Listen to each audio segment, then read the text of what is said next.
giant alien 100 meters tall appeared in the center of New York City. To avoid causing public panic, the military brought in steel plates to seal and contain the giant.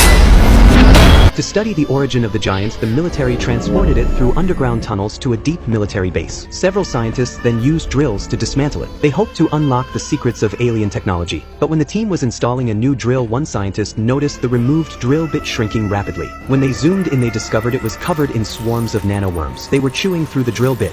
Their reproduction rate was terrifyingly fast. In the blink of an eye, they could split into tens of thousands. They finally realized the giant's body was made up of countless nanoworms clustered together. Sensing the danger, the scientist tried to escape, but a military officer at the control panel stopped him. The nanoworms had already attached to his protective suit. If he came out, no one could predict the consequences. The officer ignored his pleas for help. He ordered the team to restart the drill. The scientist inside was quickly devoured by the nanoworms and collapsed. Then an even more horrifying sight appeared. The steel cables restraining the giant were corroding rapidly. A scientist hit the emergency button. They blasted the giant with flames of over 1,000 degrees, but when the smoke cleared, the fire had not killed the giant. It had only enraged him. In front of everyone, the giant spread his arms. Then he broke apart into countless swarms of nanoworms. They launched a fierce attack on the humans. The scientists tried to flee, but the officer had already locked down the lab. No one was allowed to leave no matter what happened. Just as everyone was about to hide, the swarm burst through the window. In an instant, they devoured everything in the room. Outside, the armored troops stationed around the base quickly assembled.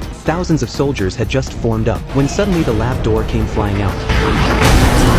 Swarms of nanoworms poured out. The officer ordered them to open fire. All the tanks unleashed their shells at the swarm, but strangely, whenever the nanoworms were hit, they split and multiplied instantly. Seeing things go wrong, the soldiers tried to retreat, but the nanoworms were faster than their withdrawal. In moments, the entire armored unit was wiped out. Elsewhere, the top brass watched the disaster at the base through satellite feed. Our pilots launched a salvo of Sidewinder air-to-air missiles into the heart of the mass. And? Every strike made it larger. Where's it heading? Everywhere.